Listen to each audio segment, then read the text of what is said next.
The book of Leviticus, third book of the Bible, sits right before the Israelites of the book of Exodus, where God put them right on the foot of Mount Sinai. They quickly rebelled and broke that covenant. They wanted His glorious presence to come to Israel, to His new tabernacle, but they damaged their relationship. Moses, as Israel's representative, but Moses couldn't go to the tent, but it's a fundamental problem. If you know, in Leviticus 1:1, the Lord called Moses from the tent. So how Israel can be reconciled to the belief of God? But God's gracious provides a way for people to live for His presence, even for the crop. God is holy.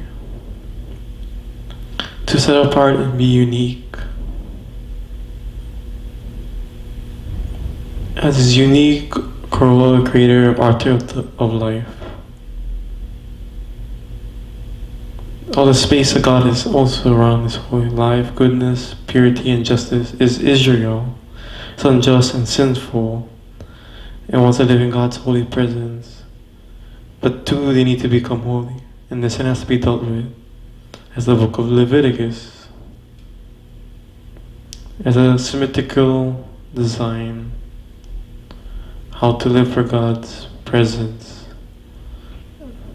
It's the rituals they used to practice of Israel,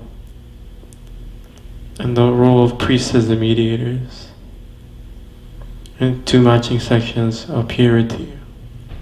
The rest of the book, it's a key ritual, brings the book all together. And Moses calls His convenient faithfulness together. 5 main types of Israel sacrifices. Let's say thank you to God. The symbolic tokens first given to Him. Through the sacrifice, they say sorry to God. They would offer the lifeblood of a lamb. They have created more evil and good death to God's world. But God wants to forgive them. The animal symbolically dies for the atonement for the convenience for their sin.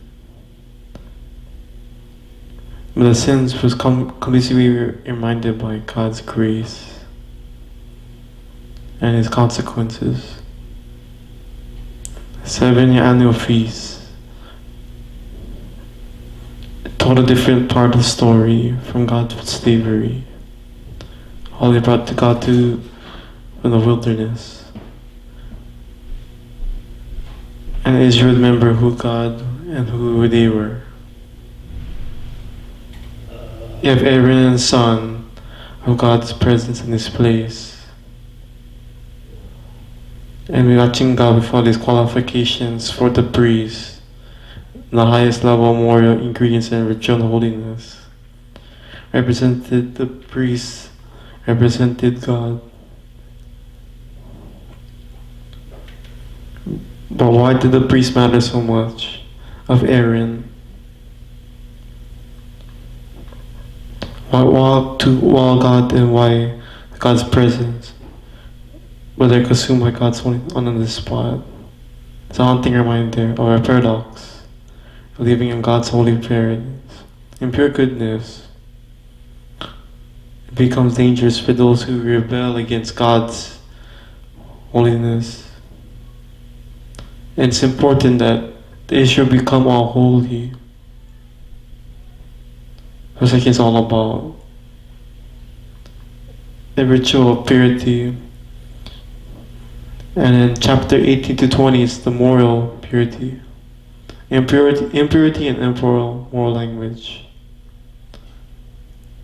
The Israel needs to be a state in holiness for themselves. This is called being clean and pure. God's presence is off clear for all, and being unclean, impure. The way you become impure is you contact with productive fluids, having skin disease, touching mold, touching dead bodies. All these Israelites were mortality, loss of life, and a core symbol of impure, contaminated by death. And death is the opposite of God's holy, because God is life. Simply being impure is touching sinful. It is not normal in a temporary of God's life. What was wrong and sinful? To walk in God's symbol of death, purity in our body. Lasting to becoming impure. A culture of food laws. Lots of theories why the animals is considered impure. Pure hygiene, culture taboos. The text doesn't really explain why this is connected. It's a culture symbolic reminded Israel that God's holiness affecting every part of their life.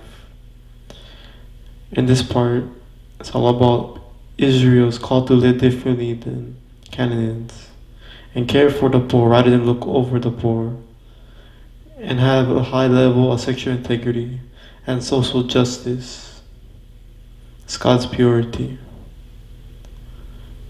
It's why God's annual feast, when the Israelites they sin and be covered with ritual sacrifices, the high priest would take 2 goats. One would be a purification offering to the sins of Israel. Another was a scapegoat, and confess the sins of Israel and replace it on this goat and be cast out in the wilderness. There's a purifier image. A good strong desire of God removing a sin for Israel so he can live with them in peace. The book concludes, calls there can be a faithfulness, and how Moses would describe the peace and abundance of life in the land.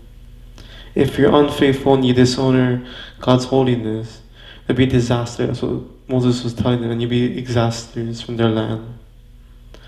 And how Leviticus fits in the first sentence in the next book of the Bible, Numbers. The Lord spoke to Moses in the temple. See, now Moses they were able to go in the tent. The book of Leviticus it works, but God of the Israel's failure, but God can live with sinful people, and that's what the book of Leviticus is all about.